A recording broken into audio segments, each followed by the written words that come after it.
Quick plug here for our favorite podcast people. The Bitch Talkers are gearing up, quite literally, for an IRL return to Park City, Utah in this year's Sundance Film Festival.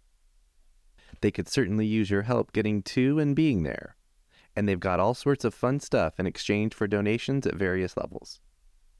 To learn more, go to Bitch Talk Pod on Instagram, or hit us up on email or in our DMs. Thanks. We acknowledge and respect the first humans of the unceded land we call San Francisco, the Ramaytush Ohlone. We condemn the genocide of these and other tribes across the Western Hemisphere. We honor their legacy and history, and we support rematriation and sovereignty efforts.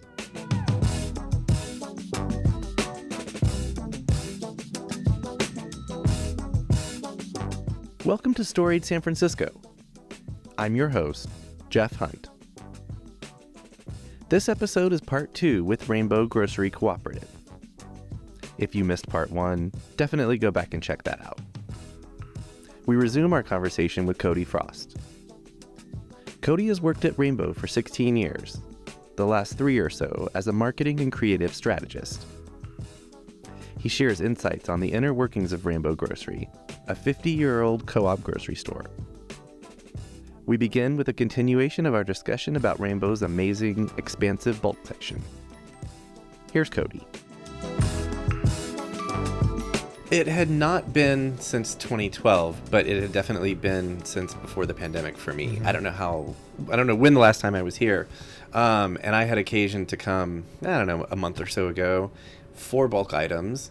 And I was blown away. I was like, I didn't remember it being that extensive, expansive. It's quite remarkable. Yes. And I'm just talking about the food. Yes. Like, yeah, it's so hats off. Well, our bulk department, those workers, and buyers, they do a good job of trying to find products and get them in volume. We carry bulk maple syrup from one of the companies that we get packaged maple syrup from, and we sold it for years in bulk. We would get barrels of it from them, and before the pandemic, this was a number of years ago, they were like, hey, we're not going to be doing this anymore. And our buyers worked with them and talked to them and worked it out. And now we're the only, as far as I know, we are the only place that sells their product in bulk. I think that they stopped selling it by the barrel. Right. And so we're one of the, if not the only place that gets it from them. I think what's nice and kind of good for our customers is that we have such long relationships with so many of our vendors. We're some places first, commercial contract, to retail, to get to market. Yeah, to get to market. And going back like all the way to the opening of the store, or close. Some places I think are pretty early on in our relationships. I know Kona Farms is a Japanese American owned legacy farm organic rice grower. Okay. It's like third generation owned now. And we were one of the first places, this is my understanding, is that we're one of the first places to sell their product when they went to market with their heirloom rice brand and product that they were doing. That they had been doing it in volume in other ways, but when they kind of transitioned, they were selling it here. Okay. And we sell it in bulk. So there's a lot of history there, and there's a lot of our customers, shop in our bulk food section because it's so accessible. And maybe that's a spinoff podcast. Bulk, just the bulk section at Rainbow. We go through every week. We discuss a new item. There's a lot of stuff. There's more stuff there than I remember, and there's definitely when you get into like the herbs and spices, that stuff's that was wild. Well, I think that's the first thing I saw. Yep. And I was like, wow, I know what a lot of this is, but I don't know what a lot of this is. Yes. And that's cool. Yeah. Yeah. Can you talk about cheese? Do y'all call it the cheese department? Oh, or? yeah. Okay. Yeah. Okay. Yeah. Dairy or whatever. So our cheese department is it was my understanding is that it was generally kind of like forged by Gordon, who works here, and he's been with the store for many years. I think he started in the early 90s, possibly. Gordon Edgar, Okay. and he's been the cheese buyer for many years. There was a cheese department, I think, or branch of the store that was selling cheese. I think he helped spearhead that being its own thing. And it is a thing. And there've been a lot of people who've worked as cheesemongers here.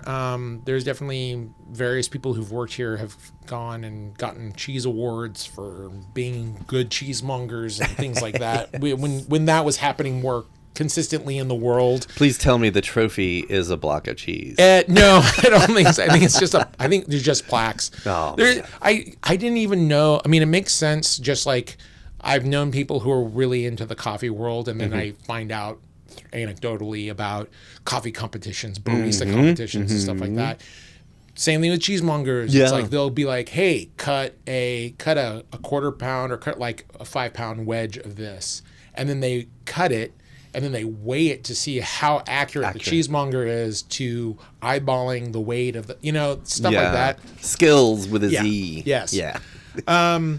So does Gordon get all or a lot of the credit for the quality of the cheese department here? Or I would say it's interesting. I would say that Gordon is probably the main. I mean, he's definitely the main buyer, and there's definitely some skill sharing. There's other people who do buying, and sometimes when he's doing other things, they sub for him and stuff.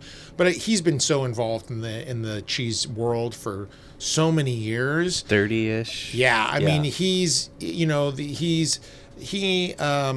goes on vacation sometimes and goes to visit cheesemakers in different parts of the world, and he's got his finger on that pulse very much so. So I don't know how much. I know that the other cheesemongers in the store are very knowledgeable. Yeah. Some of them bring their own experience from other places that they've worked. But I would say that I think it's a collaborative effort for sure. Of course. But I think that Gordon is definitely probably. I mean, a lot of people look at him as like the cheese figurehead. A lot of that is creating those relationships during when lockdown first happened and everything was shutting down. He was finding out from cheesemakers that they were going to start. Everybody was struggling, but they were starting to struggle because they had created cheese, and then a lot of that was going to go to restaurants, right? So that a lot of the volume that they would normally sell, some of these makers would go to high-end restaurants around the country, and they didn't have that anymore. So they have all this stock. Didn't have anywhere to put it. Yes, right. So he worked with people to try to buy stuff from them, created a series of these like cheese boxes where it would be like samplers from different makers, as a way of trying to generate not only interest, but also like generate an opportunity for that product to move. Right. And I think that to his credit, I think that shows that initiative, but also that community, right? It's like he wants as much as he can within his means help those makers maintain their business, their livelihood. He's here helping the store also do that. So in trying to get people excited about trying different cheeses and things. We've gotten awards, we've gotten recognition from different organizations and stuff for the quality and selection of our cheese. As you should. We get it often in the best of the bays from various publications of best cheese department, best cheese selection, things like that. So yeah, the cheese department is definitely, again, like another feather in our cap. And as much as the store is vegetarian, so we don't sell any, we generally vegetarian. We don't sell any meat products for human consumption. We have pet food. We have vitamins and supplements that sometimes have to come from animals and things, but all the packaged food and things like that. They also try to bring in a variety of like vegan cheeses and things like that. So like they're very much like very proactive in trying to support the store. It's not just about them. And they bring in amazing butters. Oh, that's another thing that I think. Well, that's why I wasn't sure. Is it cheese or is it the dairy? There is like regular dairy, like the cooler section that has your Clover and your like all the other brands of regular kind of everyday stuff. But the cheese department does bring in some very fancy, very delicious cheeses or like butters from around the world. Okay. So like they have their own little like butter section. Amazing. Their own little cheese set. They have their cheese. Butter is under the cheese umbrella, is what you're saying. Not all of it. Not all. Oh, interesting. No, that's a thing. So that's a. Let's talk it. Let's dig in. It's another thing. So one of the things that is challenging with having all of these autonomous departments is that cross merchandising is not necessarily as clean as it could be, or merchandising in general. So we don't have all of the butter in one spot. Oh, okay. We, same thing with, we don't have all of the drinks in one spot. And some of those are bought by different groups. So I'm guessing beer and wine different from beer and wine is its own thing. For its own thing. Right.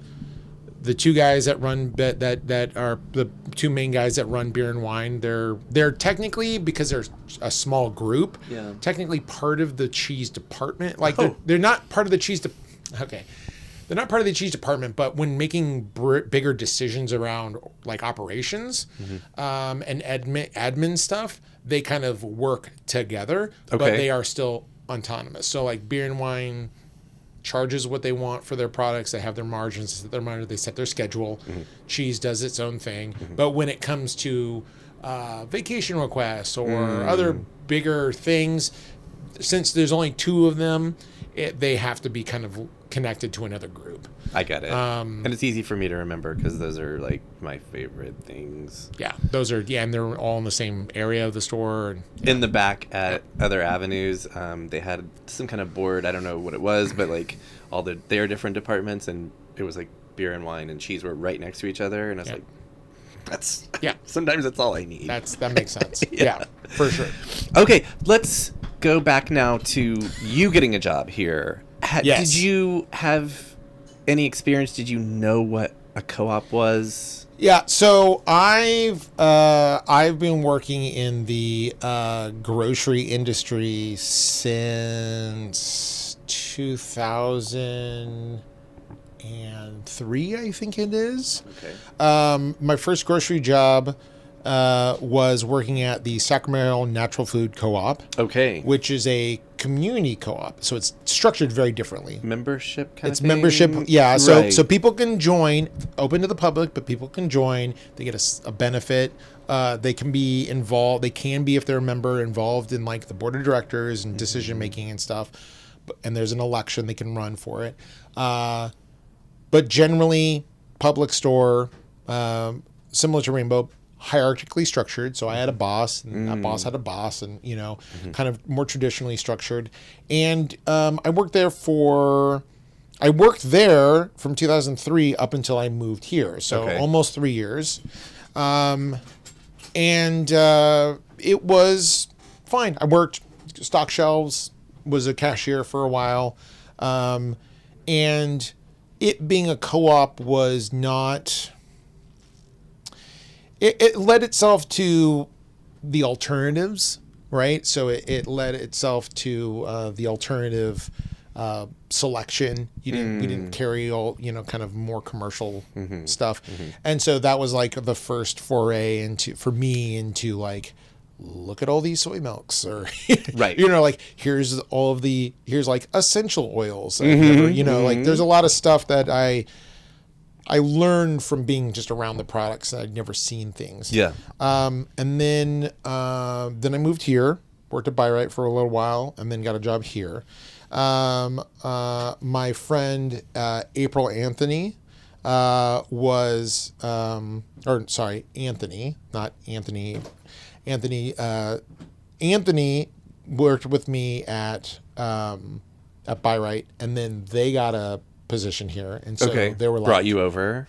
Yes, you should work here. Yeah, and I had tried to work here when I first moved here, because when I was asking my friends, where should I try to look for work when I moved to San Francisco, a bunch of people knew about Rainbow. Oh, Rainbow, you should try to apply there. So I did, but I very passively did. And then so very quickly got a job. And I was like, well, I need a job. Anthony helped me get over here. They worked in the package department. They helped me get my application in front of the right people, and I got hired into the package department. Okay. In 2007. Okay. Yeah. And so is the structure are you all worker owners, or what are you? The majority of us are worker owners. Okay. Basically, there is a timeline and a set of criteria that a person has to, a certain task they have to complete in order to then be eligible to become an owner. To level up. Yeah, essentially. As the kids say. But everybody who's worked here almost everybody who's worked here for more than a year is a worker owner. Okay. Essentially, you get hired, you work in a department, you either work 1,000 hours or 9 months to be eligible as far as time. Okay. But then there's this series of like workshops and different meetings, learning how our structure is. There's like different orientations basically. So you have to do those. You have to get your department to vote and sponsor you essentially as an owner and all these things, and then it can happen. So the majority of our workforce currently are worker owners. There's definitely a newer handful of people. I can show you the wall where we post photos of all the new workers. There's probably like 20 of them there now or so. So there's a lot of new folks. 20 new? Yeah, good amount of new folks. Well, the burning question for me is how many total work? I think the number is just under 200 right now. Okay, wow. Yes. In that sense, Rainbow, and I knew this, but I didn't have numbers at my fingertips, but in that sense, Rainbow is much different than Other Avenues and Arizmendi. Both of those places were like 1820. Really? Yeah. Whoa, yeah, no. The stores had, I think, when I, like, early on in my working here, and they were hiring a lot of people back in 2007, 2008, that the store came close to 250 at one point. Wow. So, there's a lot of reasons why we're now down to 200. So many reasons, and not some of which have to do with the pandemic and hiring, and some have to do with just cost of living and all the other stuff, and some has to do with just people having had worked here for years and moved on. Right. Right. Or a lot of people, when I first started working here, a lot of people, you could afford to work here more than part-time but less than full-time and still survive and still have your fun projects or your life, your family, or your going to school, improv, whatever, all that stuff. Yeah. And you could, it didn't have to be a side hustle because this job sustained you comfortably enough that it basically just afforded you the time. Yeah. As the cost of living has gone up in the city and in general everywhere, you're seeing people needing to do more here So they're putting in more hours, and you're not seeing as many people having that kind of flexibility, which I think is true everywhere. Right. But a lot of people are working on their degrees or working in specialization in different fields, that they're really more passionate about. But it's a good place to work, and there's plenty of stuff to do. So, and like we said, very low turnover. Yes. Seems like. Yes. That's impressive. Do y'all work on consensus decision making or majority decision making? Majority, Majority. Yeah, because we consensus with 200 plus people. It's a problem of scale. It would be it's a problem of scale. When it comes to at almost every level, it's all democratically run elections, ballots, votes, things like that. So. When it comes to membership decisions, we have those meetings every quarter or so, where we talk about larger things that impact the whole store. Everybody who is a worker owner is welcome to come and vote. Everybody who works here is welcome to come and share their opinion. And we make big decisions that way. Then on a department level, it's basically a scaled down version of that. Department gets together, talks about the things that they need to address, their policies, changes to schedules or whatever they need. Then they vote democratically. Because the departments are more autonomous, like you said. Yeah. Okay, that makes sense. Yeah, so if, as an example, if the way, the schedule is working where we need to get people don't need to show up as early as they've been scheduled, right? So say people show up because the delivery is starting to show up later, and they're like, hey, the delivery is showing up later. We don't need to be here an hour earlier. Right. We're not doing anything. But our policy or our schedule is that, so people can't just show up an hour later. Technically, they're late, right? So they would work with their department to make the decision to change that shift officially to work with whatever they need. Things like that. Okay. Yeah. What about time off / vacation?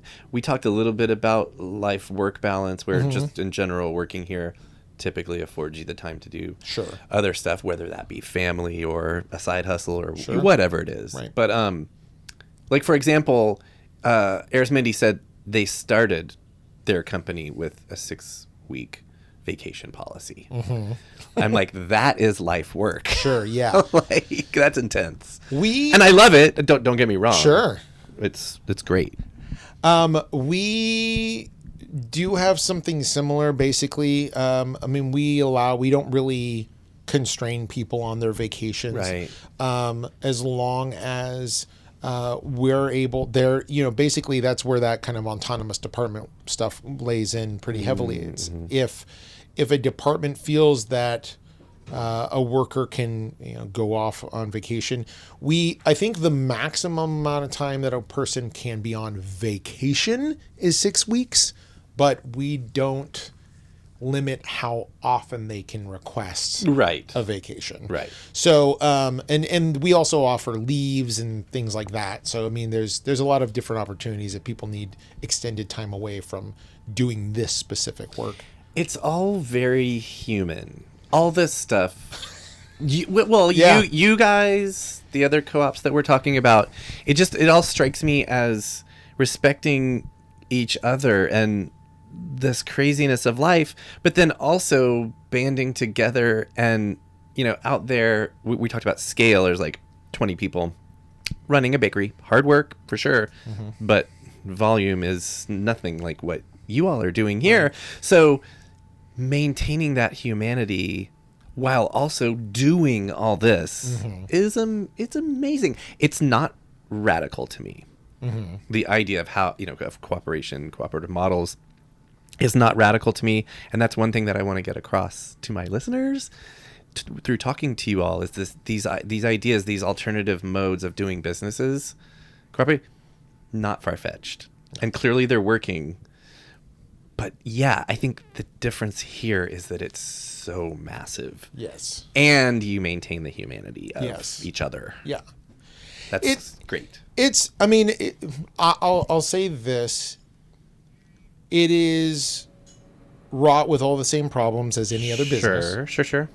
It is there are certain inefficiencies that we have accepted as part of that humanity, right? We say, hey, we agree that we want to have decisions made democratically. So we are willing to afford ourselves the time and resources to be able to do that, process through this, have everybody air their concerns or their questions, have them answered as part of our decision making, right? Is that the most efficient way? No. But ultimately, that does empower people. That does hopefully empowers people. That hopefully brings people into a feeling of ownership, actual ownership, agency.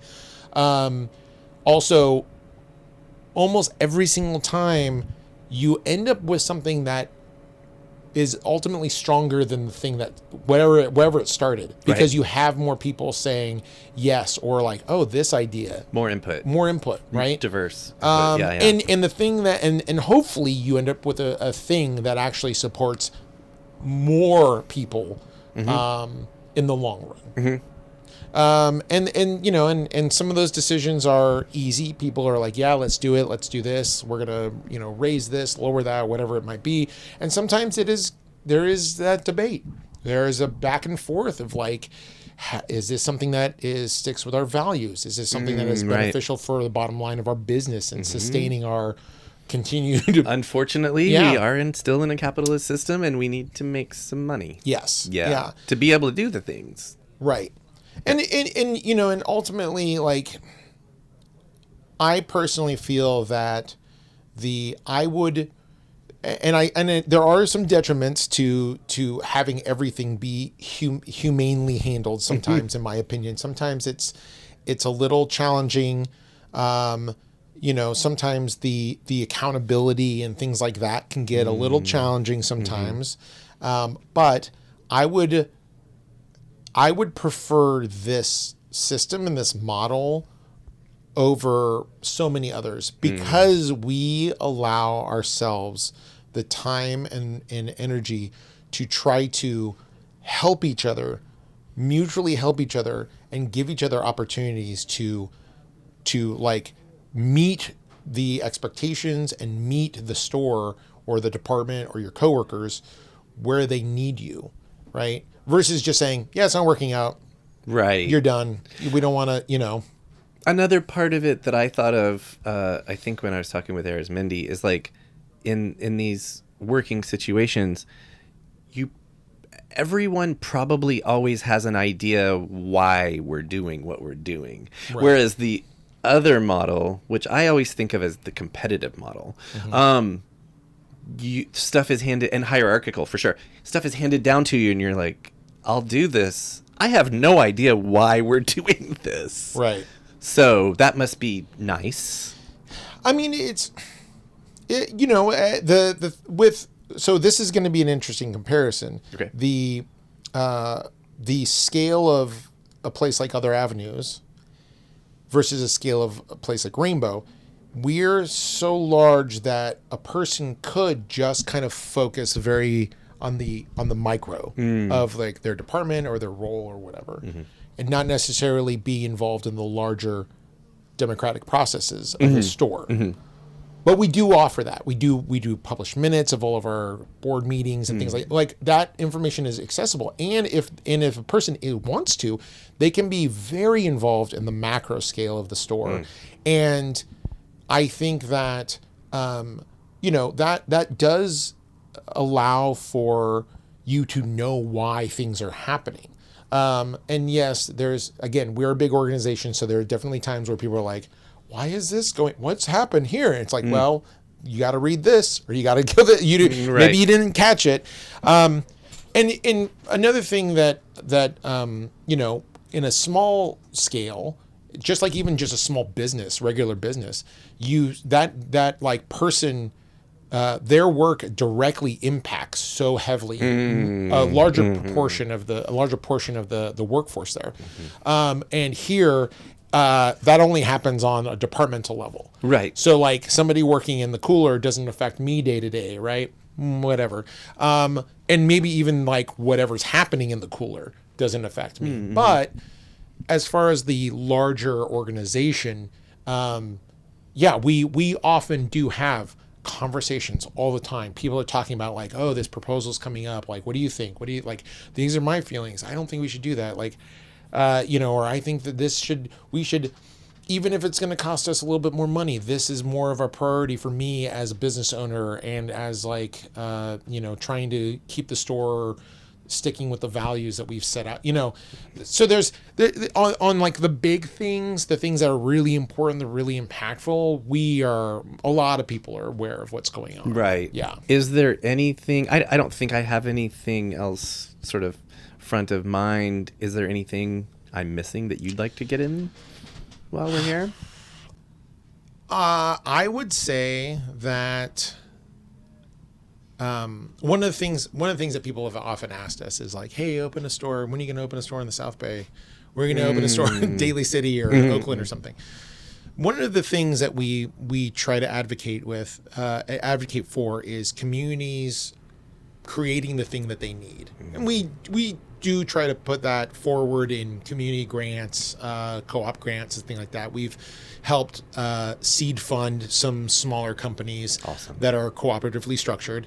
And I 100% understand that it's not an easy thing to start a business or start any of these, any of these types of things, especially in the Bay Area where everything's so much more expensive. But I think the thing that I would hope that your listeners understand through exploring co-ops is that collective effort makes change, and it can make really positive change. Even if the thing that you're doing day to day is just stocking a shelf, is just sweeping, is just doing all that, the fact that a person here is a co-owner, is getting equity, has a say, is hopefully, getting enough to sustain themselves wherever they're located, and that we also share the successes of our business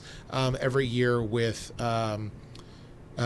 profit sharing and things like that. So it doesn't all just get centralized, into somebody's pocket. It actually, the idea that every dollar spent at a co-op, I've read this a long time ago, every dollar spent at a co-op generates more economic impact in its immediate community, because that money stays here. It stays with people who live here, it stays with the people who work. It doesn't go somewhere else.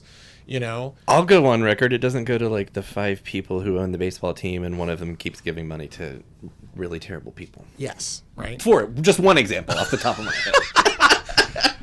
So, I mean, like, I think it was like $1.20 or $1.40 of economic growth, like expenditures, if you're keeping that, because you're keeping that economy, centralized in your community. It's not easy. But it can be very worthwhile. And again, like you said, like there's a reason why people tend to stay within organizations like this. Not only is there skill sharing, there's diversity of work, there's the opportunity to like move around and learn more, but that sense of ownership, that sense of like my opinion has a direct impact on how my like work-life balance actually happens, right? If I think that something needs to change about my schedule or the role that I have or whatever, I can put that out there. Now, I might not get what I want, but at least I have that opportunity versus so many places where you are essentially powerless to actually try to make the change that you need to be healthy and sustainable and successful. So when I've thought about like, would I ever start a business doing whatever, like I used to do a lot of screen printing, like starting a screen printing collective, I'd be like, I think I would probably want it to be collectively run, like really, truly, because I think that ultimately is a stronger, more resilient organization. And all the things that happen that could be challenges are generally also challenges of any other structure. But I think that like we've been able to, because we can react so quickly to things, as quickly as 200 people can, we've been able to make decisions that affect our store to be able to sustain ourselves through the lockdown, through low customer counts and everything, while we were, low capacity and all this stuff. And we're thankfully still here.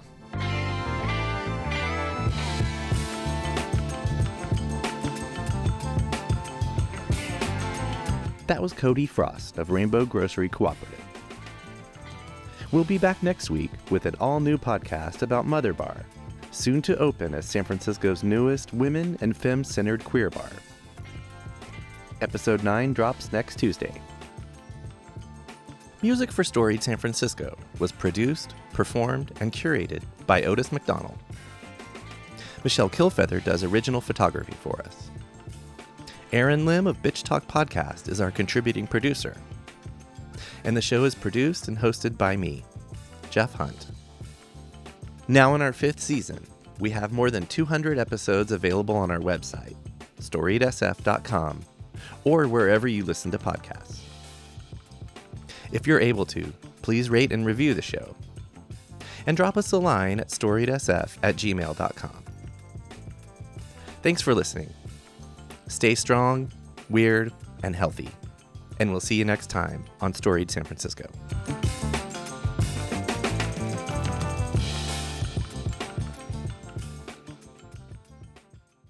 This podcast is a proud member of the BFF.FM podcast network. Learn more at podcast.bff.fm. BFF.FM, best frequencies forever.